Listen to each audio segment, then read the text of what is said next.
64 թունելներ, ինչպես նաև 64 կամուրջներ։ Այս նախագիծը եղել է, նախագծվել է եւ այժմ մեզ, այսինքն Հայաստանին ընդամենը մնում է հայտը վերջնականացնել գոտի եւ ճանապարհ մեգանախագծի եւ դրանով իրապես դառնալ եւ թեւակողել խաղաղության դարաշրջան։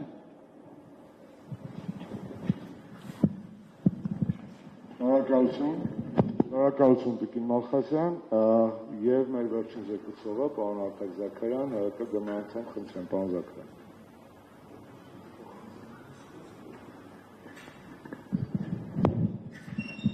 Շնորհակալություն, հարգելի լրատվամիջոցների ներկայացուցիչներ, իմ գործընկերները մանրամասն ներկայացրեցին բոլորին հնարավոր հանգույցները, միջազգային տրանսպորտային ուղիները, որոնք որ աշխարհայսօր մեծ տարածաշրջանում գոյություն ունեն, Չինաստանից մինչև Եվրոպա եւ Հայաստանի ներսում եւ Հայաստանի շուրջ դրա հնարավոր կառուցվածքը, այսինքն ամբողջ այդ ցանցը քարտեզային տեսքով, դրա հաշվարկներով, մանրամասն, այսինքն այստեղ ոչ մի հեքիաթ, ոչ մի իրականությունից կտրված բան չկա, ընդհանրապես պետք է համապատասխան քաղաքականություն իրականացնել եւ հավասարակշռել բոլոր այն շահերը, որոնք որ մեծ տերությունների կողմից տեղափոխվում են Հարավային Կովկաս։ Առաջին ժամանակահատվածը չի, որ աշխարհում միջազգային տրանսպորտային ուղիների համար լինում են բախումներ, պատերազմներ, խոշոր տեղափոխություններ, աշխարհաքաղաքական տարբեր տեսակի զարգացումներ, սկսած միջնադարից մենք բազմաթիվ նմանատիպ պատմական իրադարձություններ գիտենք, այսօր էլ աշխարհը կանգնած է այդ իրավիճակում։ Չինաստանին ամեն գնով պետք է հասնել Եվրոպա, որտեղ արժեքը $700 միլիարդ է Չինաստանի համար տարեկան, այդ շուկայից չի կտրվի։ Միացյալ Նահանգներին ամեն գնով պետք է հասնել Կենտրոնական Ասիա եւ վերահսկողություն սահմանել ինչպես Չինաստանի հետ առևտրին նկատմամբ, այնպես էլ Ռուսաստանին դուրս մղել տարբեր աշխարհաքաղաքական ծրագրերից, այդ թվում էներգետիկ, կոմունիկացիոն, տարբեր տեսակի մալուխային եւ այլն։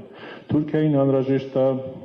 կապող հանդիսանալ արևմուտքի, այսինքն եվրոպական շուկաների, Կենտրոնական Ասիա եւ իր դերակատարումն ամրապնդել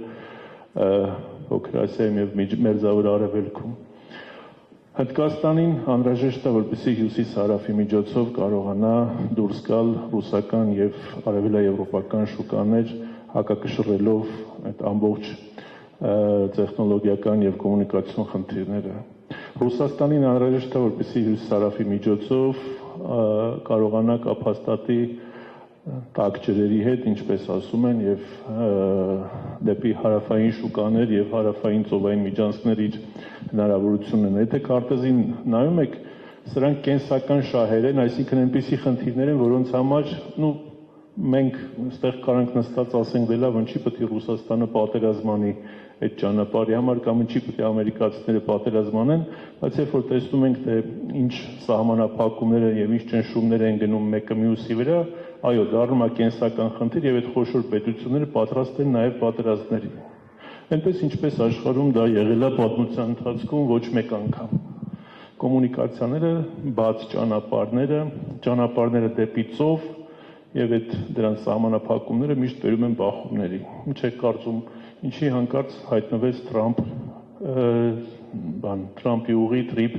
նախագիծը։ Ինչի հյուսիս-հարավը ժամանակ առ ժամանակ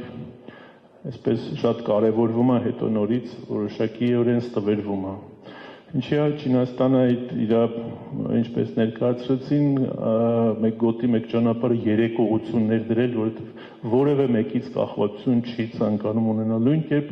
եւ Ռուսաստանն է այդպես մտածում, նույն կերպ Միացյալ Նահանգներն են այդպես մտածում, նույնպես Մեծ Բրիտանիան է այդպես մտածում։ Եվ այստեղ ինչ պետք է անի Հայաստանը։ Մենք ունենք մի իշխանություն, որը բազմաթիվ կորուստներից հետո հիմա էլ որոշել է խաղաղության խաչմերուկ կառուցի այնտեղ, որտեղ որ չգիտեմ, արդեն ցավոք նաև ռազմական, այսպես շատ ավելի լուրջ բախումների հնարավորությունը ստեղծվել է։ Շատ հույս ունեմ, որ մենք հնարավորություն կունենանք շրջանցելու այս առաջիկա բարդ զարգացումները մեր տարածաշրջանում, բայց այնուամենայնիվ աչք փակել եւ մեր շահերը մինչև վերջ բոլոր հնարավոր եղանակներով չհետապնդելը մեր համար շատ մեծ ցավալի հերթական հարվածը կարող է լինել։ Հետևաբար այս ամբողջ կոմունիկացիոն պատկերի մեջ նաև Հայաստանի Հանրապետության ամենամեծ շահը որ լինելու է, դա ոչ թե այն փողերն է, որոնք որ ստանալու են հետևանքային տեսքով, կախված ծավալներից, այլ առաջնահերթին անվտանգությունը։ Խնդրեմ ուշադրություն դարձրեք ոչ թե խաղաղությունը, այլ անվտանգությունը, որտեղ խաղաղություն ոչ մեկին չի տալիս, բայց անվտանգության երաշխիքներ մեկը մյուսին միշտ տալիս են, տվել են եւ տալու են։ Հետևաբար Հայաստանի քաղաքականությունը միջազգային տրանսպորտային ուղիների նկատմամբ, այսինքն կոմունիկացիոն միջազգային կոմունիկացիաների կամ ինչպես ասացինք մեգա-ծրագրերի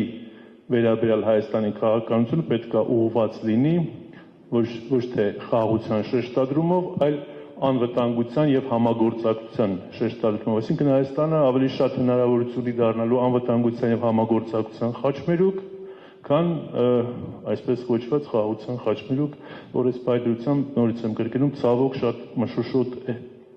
որովհետեւ հենց այն ծրագիրը կամ այն միակողմանի կամ այդ եղած բոլոր հնարավորություններից միայն մեկի վրա շեշտադրումը բերելու է շատ ավելի մեծ բախումների,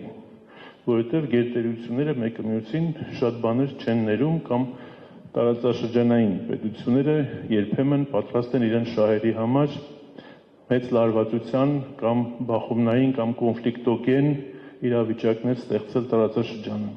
Հետևաբար անվտանգության բաղադրիչը մենք շատ կարևորում ենք, դրա համար հատկապես առաջարկվում է եւ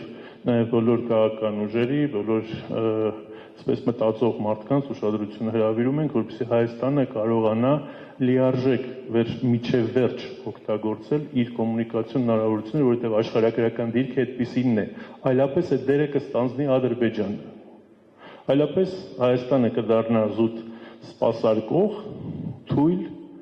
անվտանգություն չունեցող, խաղաղություն մուրացող իր ամբողջ գոյության ընթացքում, իսկ Ադրբեջանը կդառնա բոլոր պետությունների համար այդ համագործակցության եւ անվտանգության տարածքը։ Մենք այդ հնարավորությունը շատ ավելի ունենք, որովհետև եւ պետություններ կան, որոնք նաեւ քաղաքական իմաստով են ավելի նախընտրում Հայաստանի հետ այդ համագործակցությունը անվտանգությունը կապել, քան Ադրբեջանի հետ։ Ուղղակի պետք է, որպեսզի Հայաստան ունենա այս առումով շատ այսպես նախընձախնդիր ազգային շահերով առաջնորդվող, բացառապես ինքնիշխանության պատկերացումների վրա կառուցված քաղաքականություն ունեցող իշխանություններ։ Հետևաբար բոլոր այն խնդիրները, որ ասեն, դե ինչ անի, հիմա ուրիշ տարբերակ չկա, ստիպված է իշխանությունն այսպես անի կամ ստիպված այնպես անի, չկա նման բան։ Քաղաքականությունը հնարավորի արվեստն է եւ այս հնարավորությունները ձեզ այսօր մենք որոշեցինք նաեւ ներկայացնել փաստացի գետնի վրա, թվերով, կիլոմետրերով, հետևում կանգնած երկրների եւ գործընկեր պետությունների շահերով, Հայաստանի Հանրապետության շահերով հանդերձ։ Հետևաբար անվտանգության եւ համագործակցության խաչմերուկ դառնալու Հայաստանի հնարավորությունները շատ ավելի էական ու շատ ավելի կարևոր են երկարաժամկետի համար, քան այն կիսատ պրատ պատկերացումները, որոնք մեզ ներկայացվում են եւ քարոզչություն է գնում, որպես դա այսպես մի, չգիտեմ, երկնքից ընկած մանանա կամ know-how, ինչպես ասում են, հայտնագործություն։ Մենք մեր հնարավորությունները մեր երկրի շատ ավելին են երկարաժամկետ անվտանգություն ապահովելու առումով։ Դրա համար մեզ անհրաժեշտ է Ռուսաստանի Դաշնության հետ, Միացյալ Նահանգների հետ, Չինաստանի հետ ունենալ շատ կոնկրետ արտաքին քաղաքական, տնտեսական եւ անվտանգային օրակարգեր։ Դրանք կառուցել համագործակցության սկզբունքով տարածաշրջանում, դրանք կառուցել բաց օրակարգերով, այսինքն Վաշինգտոնում մի բան չասել, Մոսկվայում մի այլ բան, Պեկինում բոլորովին ուրիշ բան։ Բոլոր, այսպես ասած, հնարավոր, որտեղ ինչ-ինչ աշխարհագրությունը չես կարող տեղափոխել։ Եթե այդ շահերը կան եւ այդ շահերն անցնում են Հարավային Կովկասով, ուրեմն պետք է օգտվել դրանից։ Եվ այդ պետություններն էլ են փորձելու այնուամենայնիվ հաշվի առնել նաեւ Հայաստանի Հանրապետության շահերը։ Անվտանգային առումով սա շատ կարևոր է։ Երևի թե այսքանը, պարոն Աշոտյան, շնորհակալ եմ եւ գործընկերներին, եւ ձեզ, եւ մեր լրատվամիջոցներին համբերատար ձևով սպասելու եւ լսելու համար։ Շնորհակալություն, պարոն Զաքարյան, հարգելի ներկաներ, շնորհակալություն այդ երեք հիմնական զեկուցողներին, կարճին մի բերելով շեշտեմ, որ երեք զեկույցներից էլ պարզ դարձավ, որ իրականում կա այլ ընտրանք, որ Հայաստանը աշխարհում իր տեղը գտնել կարող է եւ պետք չէ տրվել աշխարհին, այլ պետք է գտնել սեփական տեղը։ Պարոն Մինասյանի մատնանշած 3 մեգանախագծերում Հայաստանի ներգրավումը ապահովող 4 լոկալ ծրագրերի իրագործումը լայն դարպասներ է բացում հնարավորությունների, որոնց մասին խոսեց նաեւ Տիկին Մալխասյանը, չինական ուղղության հետ կապված եւ որոնց գլոբալ հետևանքները վերլուծեց պարոն Զաքարյանը,